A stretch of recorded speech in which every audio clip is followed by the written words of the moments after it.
Technology is a poor substitute for parental attention. About 3.5% of Indian adolescents suffer from internet gaming disorder as per the Indian Journal of Country Medicine and Public Health 2020. Excess screen time is the root cause of this, it is said. Experts say that the exposure to screen begins as early as 2 months of age, when infants begin to learn the eye-hand coordination. 96% of Indian kids are exposed to smartphones by the time they turn 2-year-old, and 65% of children use mobile phones while eating. About 40% of Indian adolescents 12 to 18 years of age fall under the addiction category. It is as high as 75% in Japan and South Korea. The solution lies with the parents and teachers. Parents, whether working or nuclear families, must realize that the goal is to make their children digitally competent but not addicts. The key is to achieve this is mindfulness and discretion. Schools have an equal role to play, as studies have shown that children in 6 to 12 age group take the advice of their teachers more than their parents. Screen dependency disorders and internet addictions are proliferating, especially with the advancement of technology and the use of this technology.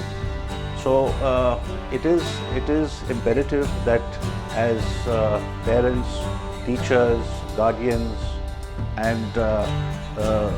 and those who are responsible for the development of children, that we are conscious of this disorder and these dependencies, and take assertive and appropriate action in controlling this disorder. Parents and teachers play a very primary role in their ability to control the usage or misuse of the internet in their children by controlling first of all the use of telephones and these instruments, limiting time whereby the children are not engaged or are able to be susceptible to the addictive instincts of these social media and these platforms, which are proliferated and are seeking to control the minds of our children.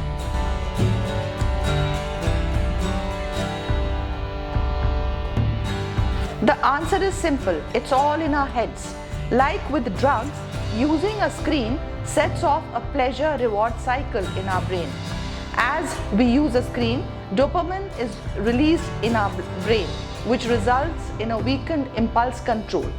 Dopamine is a hormone responsible for driving and reinforcing habits, so that dopamine release given from screen results in a sort of addition to those screens in a dopamine feedback loop similar to those in the brains of cocaine users. Dopamine makes us feel good. Every notification of a post, a reward in a game, or likes received floods a person's brain with a dose of dopamine. But that feel-good moment does not last long. Almost immediately, the brain longs for another dose of the drug, leaving the user longing for another reward, a like or a notification. And it's all on purpose, because it has been said that companies are purposely making technology addictive under the preface that they simply wish to maximize engagement.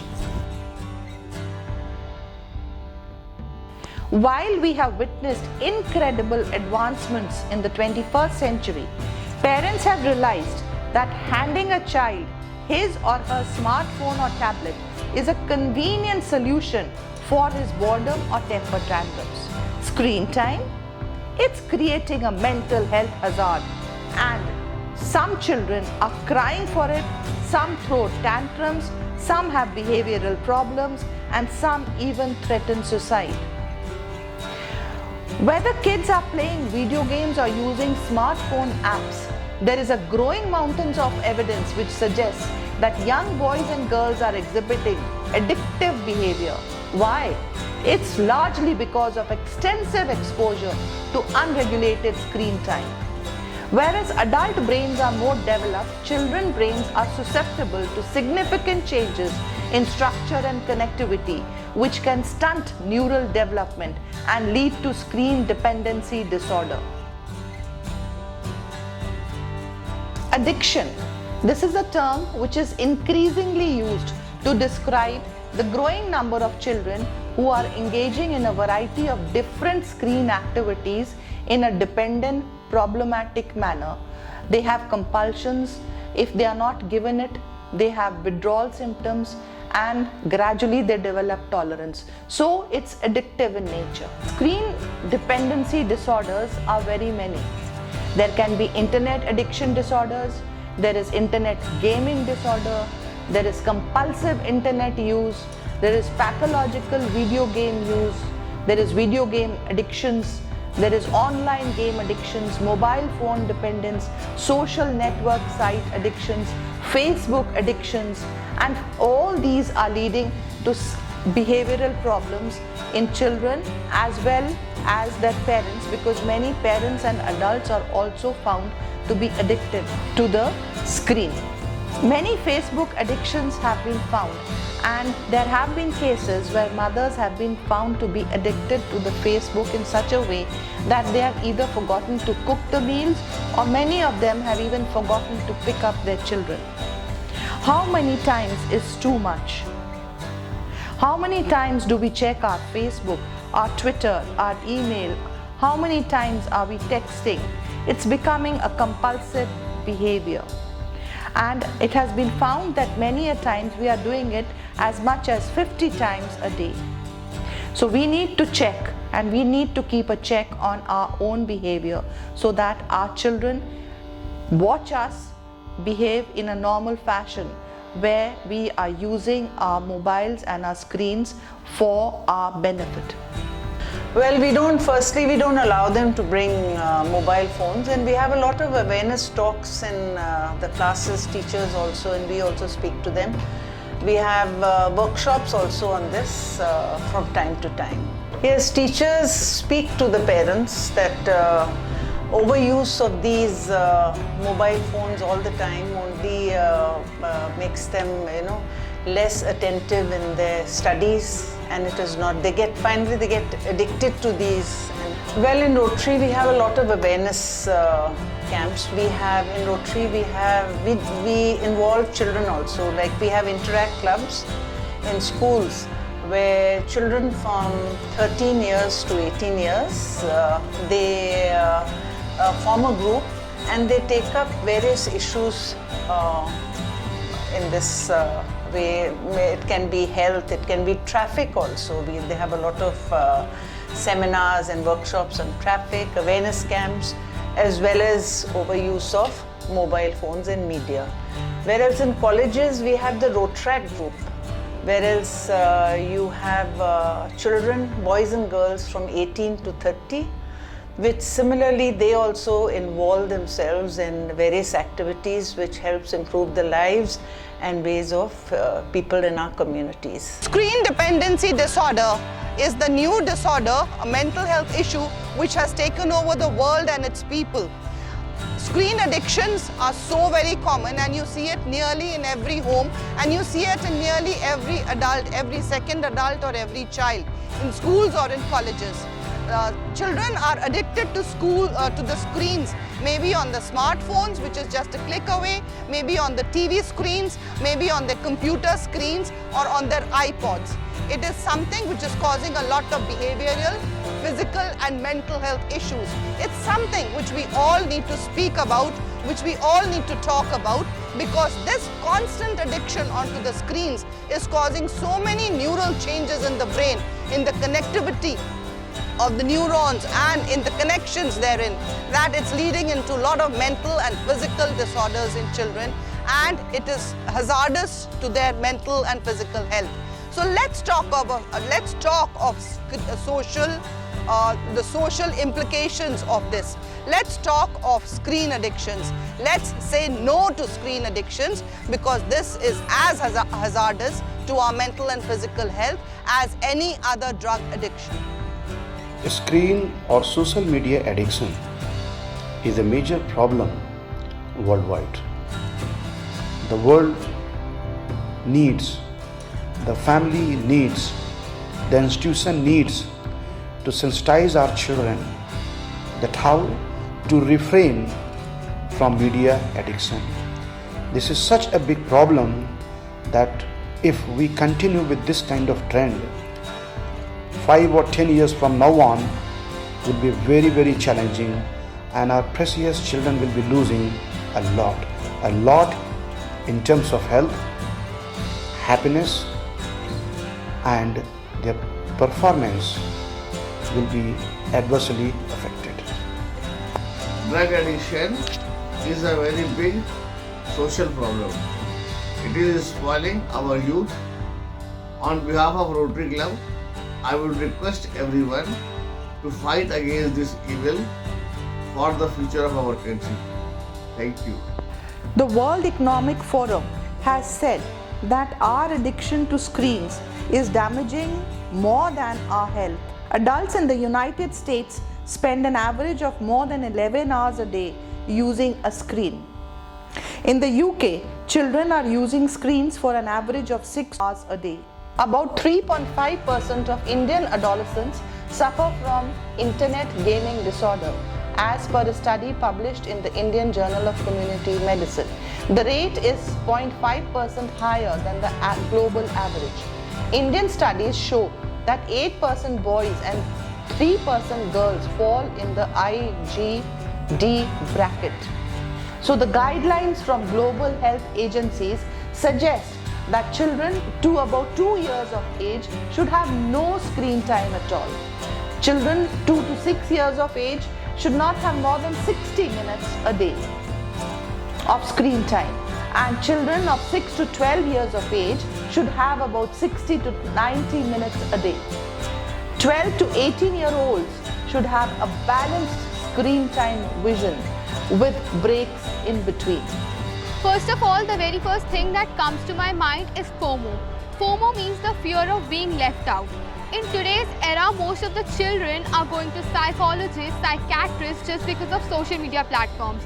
Just because they have inferiority complexes, they have jealousy, or they want to be like someone else, which is influencing our studies to very much extent. Because usually children are having screen time of more than 11 to 12 hours and they are not able to focus on their studies. Social media, I was spending 12 hours rather than studying. I have almost lost my all friends. I was more on the social world. I was focusing more on my social profiles than in my real profiles. My marks were degrading day by day. But then I decided to change, and I hope many of you who are watching will do the same as I did. Thank you.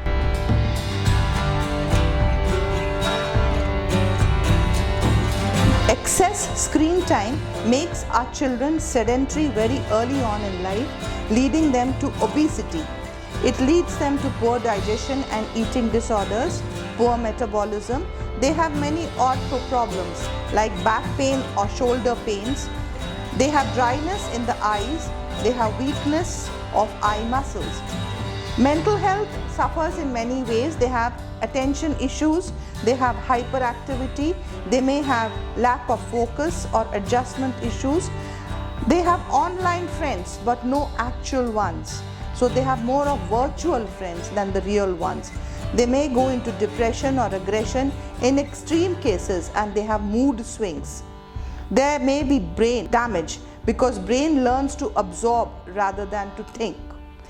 Cognitive health suffers in the way that it impacts the critical thinking of a child. It affects their emotional understanding and intelligence. There is a pseudo sense of esteem and achievement whenever they are playing the internet games. And this is the internet gaming disorder. They may not know how to solve problems without aggression, and they may have difficulty in accepting defeat. They may be unusually preoccupied with their screen, and they may have withdrawal symptoms, like if you remove them from the screen, they may become more irritable. There is increasing tolerance, which means they're spending more and more time gradually on their screens. And this is all about addiction. There is a failure to reduce or stop screen activities. The child loses outside interests, he has no hobbies, and he is sitting glued onto his screens.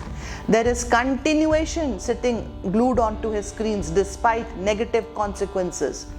And the child may start lying about the extent of the use. I think social media is something like we can get information from social media as well as we can use it for wasting our time. Yeah, I think most of us waste our time on social media because if we keep scrolling reels, we just keep scrolling it and we don't know how much time we are wasting on social media. We are getting information in social media, but it depends on us that how we are using the social media correctly or incorrectly. On screen timing is generally a very hot topic nowadays. People, especially teenagers, invest a lot of time on screen. Either it's gaming, social media, shopping, grocery, medicines, A to Z. It's all on phone. Especially social media is an addiction for teenage people right now because they are able to explore the world, they are able to reach different parts of the world through just scrolling down, either it's reel or post. They are able to get attached with the people whom they are influenced by. Either it's a social media influencer, a film star, or anyone. In addition, people addicted to the screens may have a lot of headaches, anxiety. They may pass a lot of judgment on each other. They may have a lot of guilt and loneliness because they are wasting and spending time on the screen. They have a lot of ego problems because they are feeding their egos by seeing their likes and posting pictures via the filters. Some of the children have a detachment for family and other relations.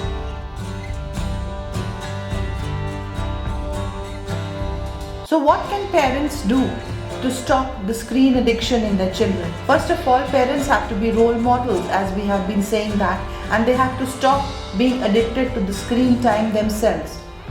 For younger children, parents need to be assertive and they need to set boundaries. Parents need to have empathy at home to be kind and to solve all emotional issues which may be disturbing the child, because many a time the emotional issues are the main cause which take children towards the screen away from their studies and parents. It is said that it takes a village to raise a child, and we can all be a lighthouse for each other and provide stability at home. Parents need to be assertive and explain the logics to the children, how harmful excessive screen time can be for them and what is best for them. We have to realize that mobile phones are there for communication and to get knowledge, but not for our entertainment. So some of the things the parents can do is they can make screen time a privilege for the child. That means we have to make it clear to them that screen time is a privilege and needs to be earned. It is not a right which children are entitled to. Secondly, parents need to role model healthy habits, which means that telling your children to shut off their electronics, because let your child see that you make the choice between looking something up on Google or checking the score of a game. Show her how you have learned to treat media as a privilege. Establish clear rules at home that will keep your teen safe and help your teen make good choices with video games, cell phones, TVs and computers. Encourage physical activity. Encourage to take your children out for some exercise, go out for a walk, play a game, go out for a picnic, even do some yard work or garden work, so that activities which you can enjoy as a family, so that seems less boring. Physical activities not only enforce time away from the screens, but are beneficial for your child's physical and social growth as well. Educate your children, especially the teenagers. Hold conversations with them about the various aspects of media. These education workshops and seminars should also be held in schools and at various clubs and at various functions wherever we find young people, so that in the society we have less of screen addiction among the youth. Let there be electronic free meal times. This is very important. Switch off all your mobile phones and the TV screens while you're having your meals, so that family dinners are more common and children enjoy family time at the meal times. Have screen free days, which means you should encourage screen fasting, or you should encourage children and yourself staying away from the screen while you've gone for maybe a week-long vacation. This is also called a digital detox. Schedule family activities together, as I've said, and this increases the bonding and saves children from addiction. Hold family meetings, solve problems, discuss problems and solve them together. Make it clear that you want everyone in the family to develop a healthy relationship with electronics. What can your children do instead of spending time on the screen? Communicate with the parents, siblings and their friends, socialize with their friends, read books, be creative, use their imagination, play outside and enjoy the nature, do homework, carry out the home and the family chores, and get enough rest, sleep and a good diet. Have a united front. Limiting screen time is all very well and good as long as parents work together. But if there is an inter-parent conflict, then such limitations are associated with the child having more conflict in his or her relationship.